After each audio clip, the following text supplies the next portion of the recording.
Kameranya itu kan, ini teman-teman, for your information. Ingat di hari pertama aku cuma disuruh nge-install aplikasinya ke HP ku gitu loh. Dia kayak, ini kalau 30 hari ke depan aku cuma suruh install aplikasi ini kayak, wah gila nih, berarti cuma gaji buta doang kan. Satu kata buat kerja praktik kakak deh. Good luck, I guess. Good luck 2. Digabung satu. Oke. Setelah balik dari KP dan masuk kuliah tuh rasanya kayak, aduh back to reality nih, kayak gitu loh.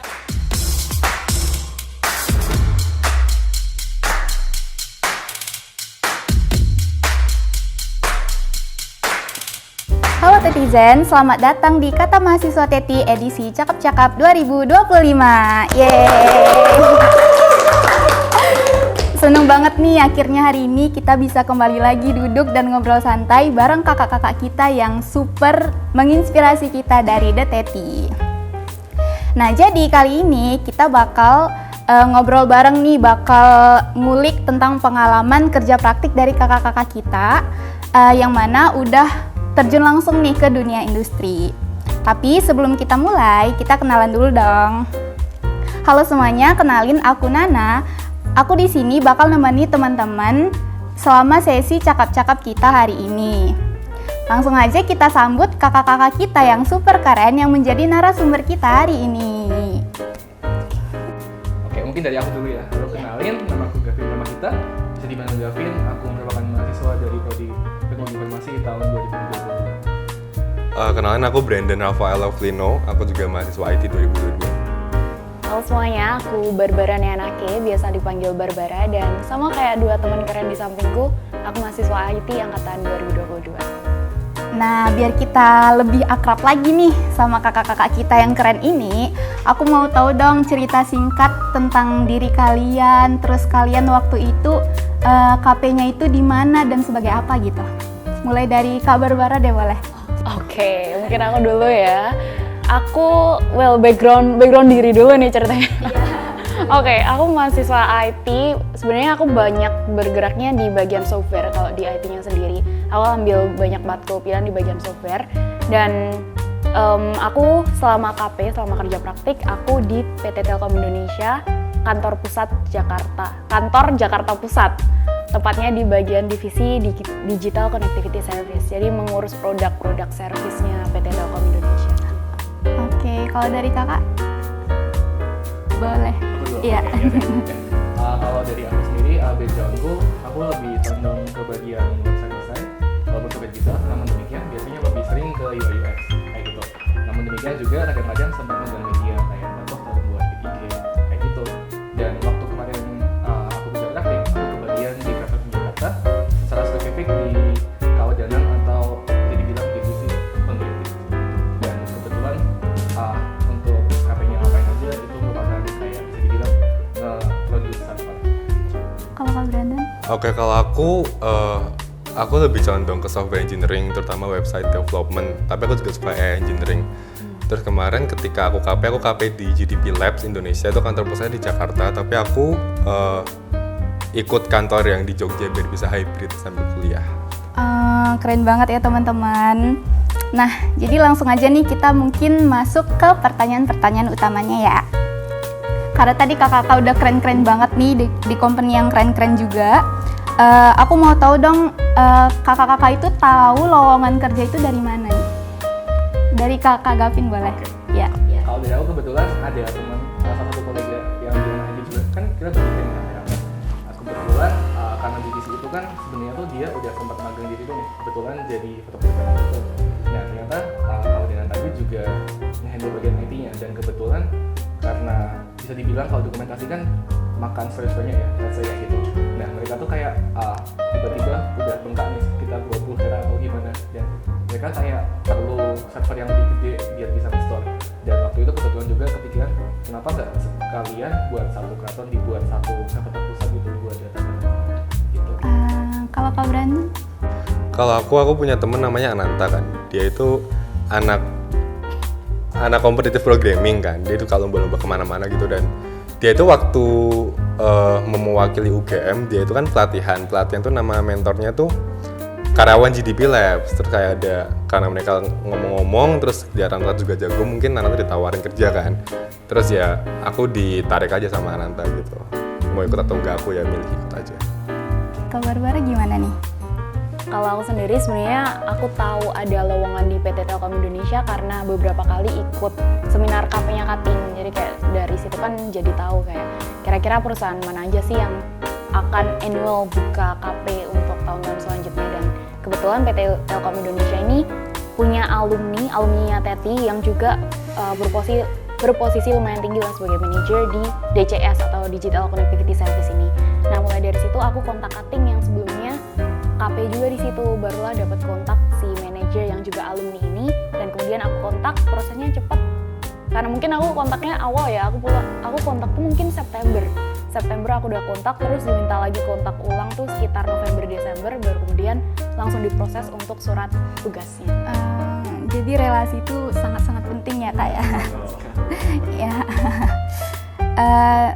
Terus sebelum kakak kerja praktik tuh apa aja sih yang harus dipersiapkan? Apakah ada CV atau harus wajib portofolio atau gimana? Boleh? Kakak boleh. Kalau aku itu kan apply-nya tuh email ke HR-nya ya. Jadi waktu itu aku pakai CV, terus sebenarnya kayak optional, tapi kan aku punya website portfolio, jadi aku kayak tibain aja gitu. Tapi setelah itu ada juga lagi hal yang disiapkan itu adalah latihan-latihan soal lead code gitu atau ya competitive programming, soalnya kan masuknya kayak dikasih soal lead code gitu. Terus yang terakhir juga latihan wawancara buat technical interview-nya. Udah itu aja. Kak Gavin gimana Kak? Kalau aku biasa sih standar buat administrasi CV bisa portfolio. Terus kebetulan kemarin juga ada aktivitas lain juga perlu. Terus selain itu cuma lebih ke karena kita udah di awal udah dikasih heads up kalau misal diminta untuk buat spesifikasi dan figur seperti itu, kita kayak dibulanin buat siap-siap cari material yang relatif berkaitan sama soal itu. Kakak gimana Kak? Kurang lebihnya sama sih, CV kalau bisa sih ATS friendly ya, karena perusahaan kan maunya yang langsung to the point. Habis itu sama portofolio kalau kamu emang ingin apply ke suatu divisi atau role tertentu. Tapi karena aku kemarin ngikut jalur alumni, jadi kayak yang pertama CV sama aku mungkin ngedrop pakai branded website tentang portofolio diri. Oke, jadi kemarin itu waktu kakak kerja praktik itu berapa lama? Terus WFH kah, WFO atau hybrid tuh? Untuk periodenya kurang lebih kalau officialnya sebenarnya 2 bulan, tapi sempat kita extend ke 3 bulan buat bisa dibilang buat revisi sama buat ngurusin bagian-bagian yang let's say masih belum kelar gitu, karena asumsinya bulan ke-3 tuh udah kuliah, jadi kita agak seneng hybrid gitu. Tapi mainly kebanyakan kita biasanya hybrid juga. Jadi kalau misalnya kita mau ngambil data, kita ke onsite. Tapi kalau misalnya udah data yang ada dan kita cuma perlu diskusi aja, ya udah kita ambil aja lewat dari. Kakak gimana? Kalau aku KP-nya 2 bulan, tapi informasi yang penting tuh kadang tuh perusahaan nggak mau yang cuma 2 bulan gitu loh. Kadang ada yang mau minimal 4 bulan, minimal 6 bulan. Nah, Didiplak itu adalah salah satu perusahaan yang minimalnya 6 bulan. Dan kan beda 1 semester tuh aku nggak bisa kan. Masa aku nggak kuliah, masa aku libur dulu. Nah, jadi KP-nya tetap 2 bulan. Tapi aku jadinya 4 bulan totalnya, 2 bulannya mandiri, dan jadinya aku kepaksa ambil hybrid di Jogja gitu. Kalau aku selama 1,5 bulan WFO, jadi kita tiap hari 9 to 5 ke kantor di Jakarta Pusat. Keren ya teman-teman. Nah lanjut nih ya, kira-kira ilmu dan keterampilan apa aja yang kakak dapet nih di kerja praktik kemarin? Dari Kak Barbara boleh deh. Ya. Oke, tentang ilmu yang didapat selama KP, sebenarnya baik ilmu teknis maupun non teknis tuh seimbang sih apa yang bisa aku bilang, karena selain kita belajar, kalau di divisi aku Digital Connectivity Service, selain kita manage produk mereka, kita tuh in touch langsung ke divisi teknisnya, misal kayak ngebuat jaringannya SD-WAN salah satu produk mereka, dan itu benar-benar yang wah, ini kalau belum ambil matkul pilihan bagian jaringan komunikasi dan lain sebagainya, mungkin itu adalah hal yang sangat abstrak, apalagi IT ya, anak IT yang memang jarang langsung in touch tentang jaringan-jaringan seperti itu. Habis itu mungkin di luar itu aku juga belajar banyak tentang product management, jadi kayak product life cycle dan lain sebagainya, kapan bisa produk di retire dan lain sebagainya. Untuk non teknisnya tentu aja jauh lebih banyak daripada yang teknis. Kalau aku, gimana cara kita survive selama 1,5 bulan itu di perusahaan yang bergolong kita baru pertama kali masuk ke situ, kita baru pertama kali mencoba masuk ke industri dan banyak tugas yang harus kita selesaikan dalam jangka waktu pendek. Itu sih life skill yang tentu berubah dan develop. Kalau Kak Brandon gimana? Kalau aku itu, aku malah belajar banyak banget soal mobile app engineering kan. Soalnya aku kan lagi-lagi backgroundku website. Dan bahkan aku ngarahnya ke back end waktu itu. Terus tiba-tiba kayaknya karena yang slow lagi, yang lowong itu lagi di mobile. Jadi aku harus belajar di mobile dan rada absurd soalnya waktu itu aplikasinya tuh native Android. Dan itu pakai Java yang udah lama banget loh, kayak legacy code. Nah itu yang pertama, technical. Terus kalau yang kedua tuh aku juga susah sama berbeda. Itu teamwork itu kayak penting banget, malah mungkin sama pentingnya tuh lebih banyak yang aku belajar. Soalnya waktu itu aku masuk di kelompok developer gitu dan kita pakai Slack, kita pakai Discord, kita juga ada daily meeting gitu untuk pitching sama update progress dan buat nyampein progress kita kayak gimana, buat nge-propose solusi kita kayak gimana itu juga perlu skill gitu loh. Gak cuma tahu coding doang. Kalau aku sebenarnya lumayan ini sih, karena aku ngambil kebetulan mata kuliah keamanan komputer sama keamanan integritas data itu kurang lebih semester habisnya aku KP. Jadi kurang lebih aku udah duluin yang udah dikasih sama UGM. Jadi dari situ aku kayak mulai pikir ini kayak aku udah mulai dikasih mata kuliah yang harusnya belum aku pelajarin. Ya udah kayak dapat head start dan akhirnya kita kayak aku paham standarnya seperti kayak gimana, terus gimana cara buat develop yang bagus, ada kayak beberapa hal yang perlu dikonsiderasi dan terutama soal standar itu lumayan apa ya, dibilang ketat dan bisa dibilang itu nggak bisa di-attain unless kayak dapat provider gitu sih. Dan di situ juga lumayan apa ya, nge-expand gimana cara kita mikir especially soal server. Dan karena server kami juga kebetulan ketemu sama kayak Brandon lumayan beda sama field yang biasanya aku kerjain, jadi kayak lumayan adjust gitu deh. Dan satu hal yang juga adalah benar kata Brandon juga, teamwork itu benar-benar rasa banget dan memang sangat super berguna. Dan kita sering meeting, sering pakai apa jadi bilang kayak Kanban board gitu, kalau tahu ya lebih juga, jadi biar make sure buat semua apa ya bisa dibilang objektifnya kelas semua, nggak ada yang ketinggalan. Kalau misalnya ada yang perlu meeting pasti ada teman-teman juga karena ada sistemnya ya. Jadi banyak banget ya belajar hal baru nih selama KP. Tapi selain belajar hal baru itu, kira-kira ada tantangan lain lagi gitu nggak Kak selama KP? Aku mau dari Kak Brandon deh. Iya. Aduh, tantangan yang pertama adalah tech stack-nya. Karena lagi-lagi kan udah dari website kan, terus pindah ke Java gitu, pindah ke Android yang pasti sebenarnya beda banget.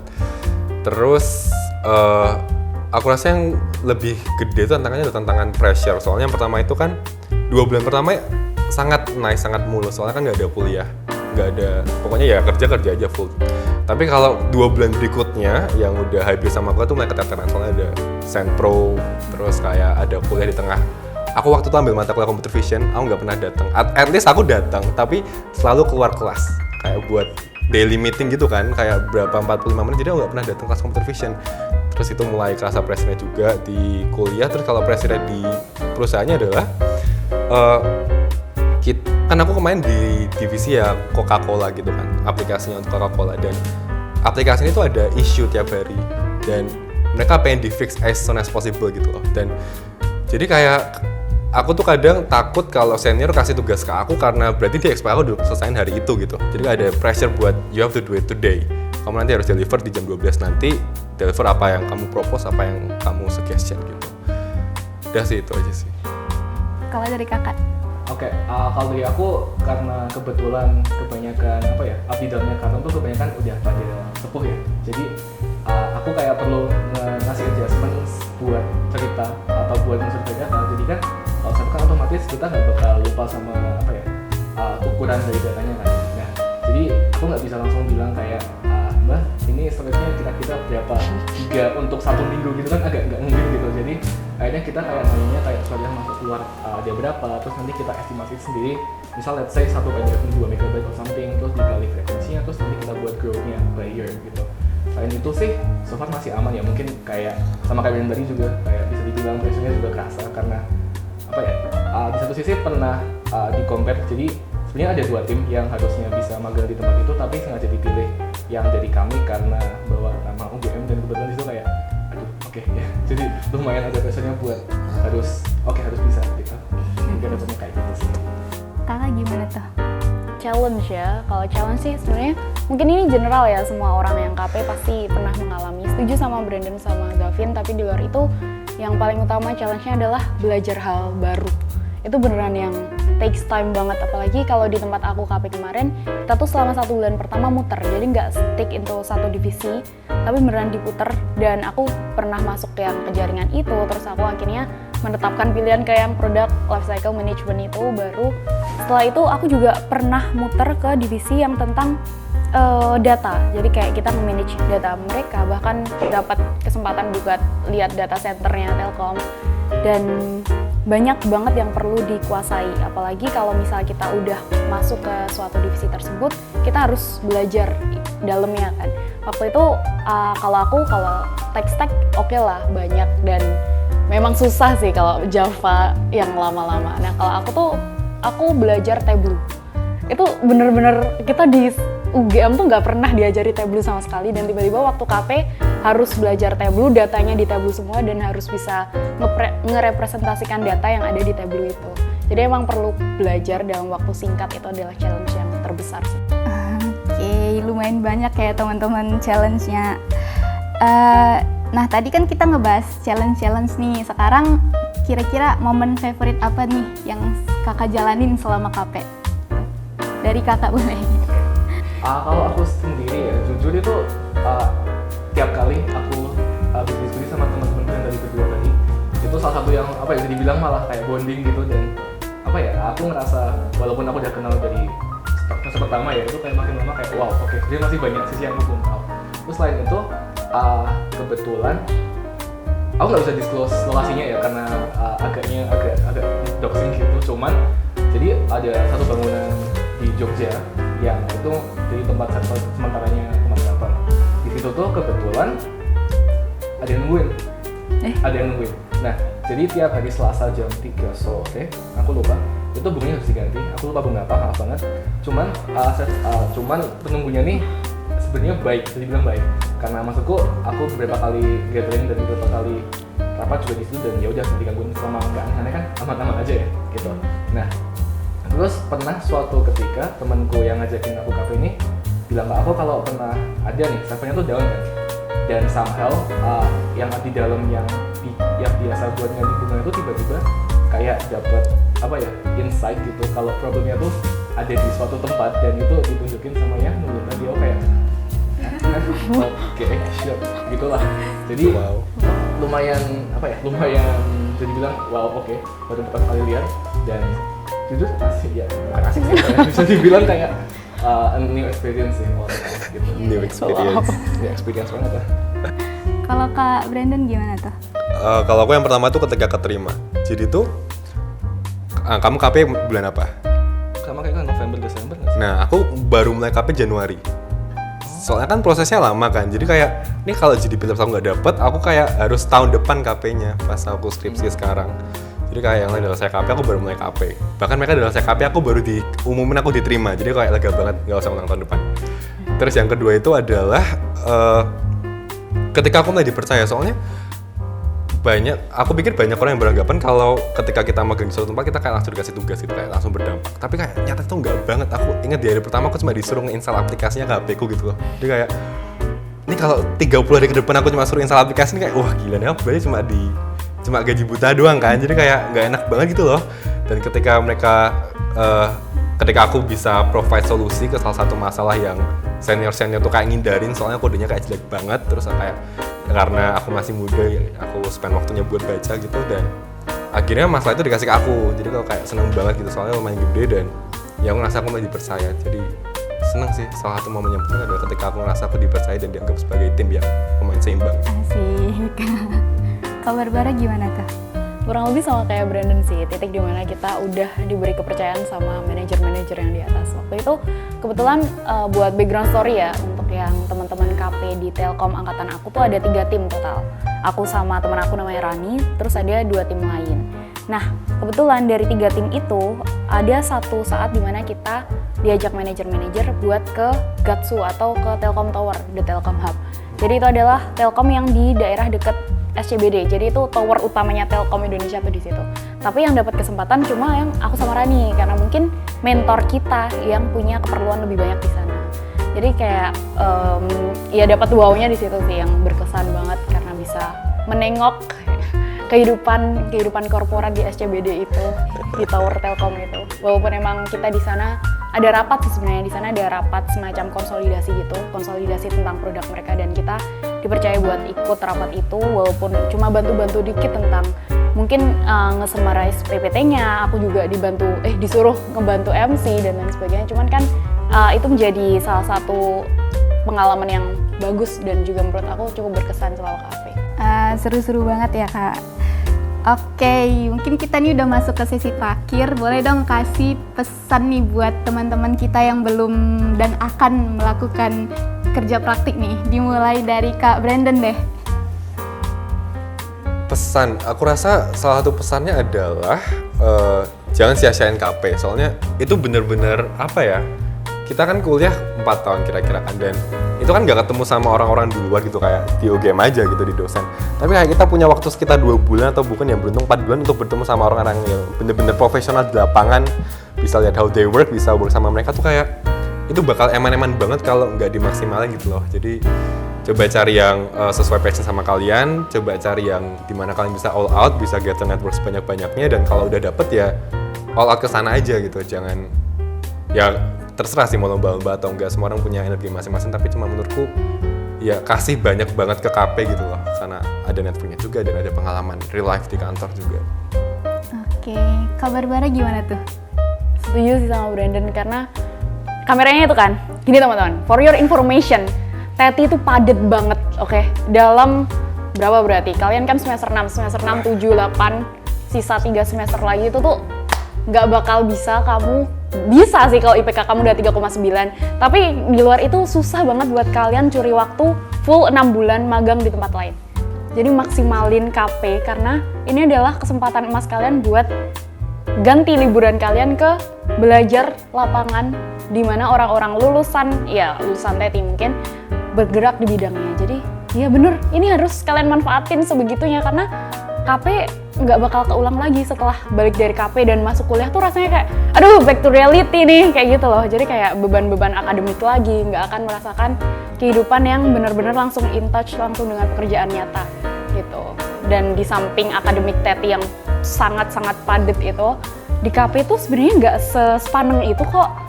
Jadi kayak kalian masih bisa main, kalian masih bisa nge-expand connection kalian dan lain sebagainya. Jadi benar-benar sangat amat bermanfaat. Oke, kakak gimana tuh? Kalau aku kurang lebih sama kayak mereka berdua, coba sebisa mungkin explore apapun koneksi yang kalian punya, pakai aja nggak masalah. Terus bener kayak tadi peluangnya dipakai banget karena apa?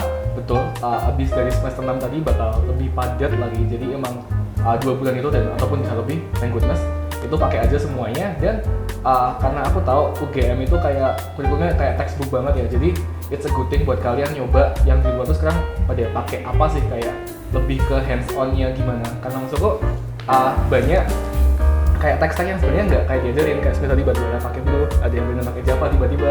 Nah sebenarnya malah lebih banyak tempat yang bisa di-explore. Jadi lebih baik kalian coba hands on dan nggak coba full open textbook banget. Jadi lebih ada experience-nya buat nyoba bisa dibilang how the world actually works. Karena pada akhirnya yang relevan adalah yang di luar dan bukan yang terbaik. Oke, terakhir nih satu kata buat kerja praktik kakak deh. Good luck, I guess. Good luck 2. Digabung di 1. Oke. Kakak gimana? Kakak yang mana? Kamu. Aku. Kalau aku rasa lagi-lagi sih peluang sih. Soalnya kalau tadi yang dengerin Ciel tadi kan dia bahkan sampai mau direkrut sama PSN kan. Bener. Dan pasti ada beberapa juga mungkin yang kayak performnya bagus di lapangan, terus emang lagi butuh orang, terus kayak emang normal banget untuk setiap perusahaan tuh kayak besok kalau pengen masuk sini coba kontak kami ya, nanti kami mudahkan gitu. Jadi emang peluang sih, satu kata ya peluang. Peluang, oke. Kabar Bara gimana? Kalau aku mungkin discovery ya, karena di KP menurut kita discover banyak banget hal baru. Jadi gitu, simpel aja. Oke, seru banget ya teman-teman. Makasih banget nih buat Kak Gavin, Kak Brandon, Kak Barbara yang udah menyempatkan waktunya buat datang ke sini dan berbagi pengalaman yang sangat-sangat berharga. Mungkin sampai di sini dulu sesi cakap-cakap kita. Jangan lupa like, comment, and subscribe. Bye-bye. Bye bye.